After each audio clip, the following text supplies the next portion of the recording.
Okay, next I want to talk about the B climates. And the B climates extend outside of the tropical zone and tend to be places that are much drier. So they extend into California, both the northern and southern hemisphere, although there's some larger deserts in the north, like the Sahara, parts of Australia, Saudi Arabia, and even the interior of the United States, including northern Mexico and the Mojave and Sonora deserts in California.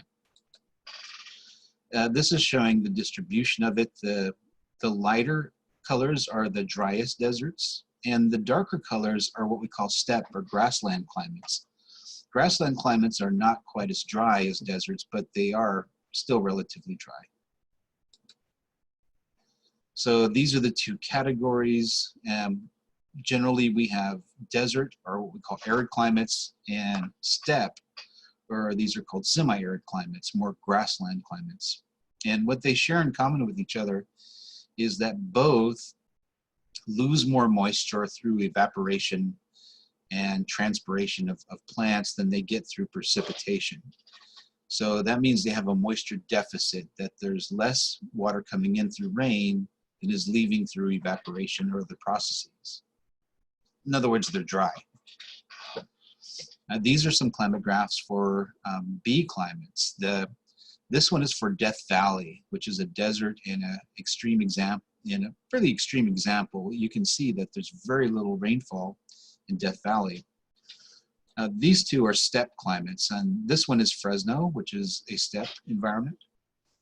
And this is another one in Texas. And what you might note is that both of these have low amounts of rainfall. The only difference is that in Fresno, we get less rainfall in the summer, and in this place in Texas, they do get some rainfall in the summertime. So, but they're both considered the same climate type because of the amount of rainfall. That's the key thing there. It's still very low, either whether you get it in the summer or in the winter, it's fairly low.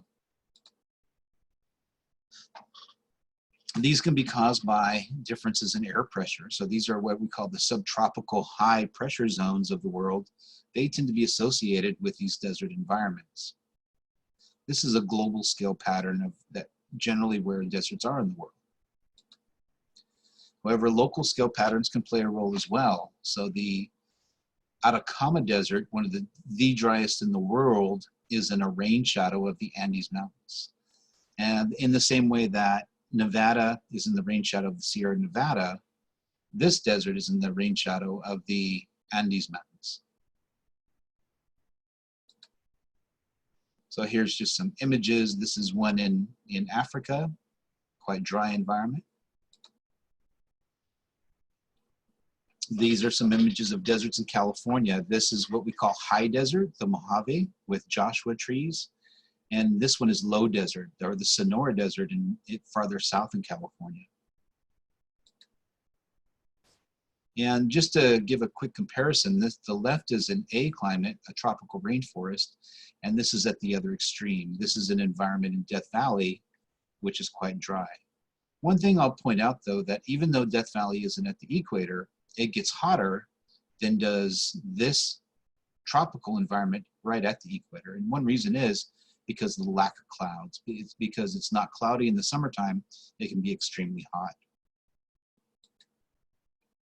Steppe environments are grasslands, and so these get a bit more rainfall than do deserts, so they tend to be these open grassland areas.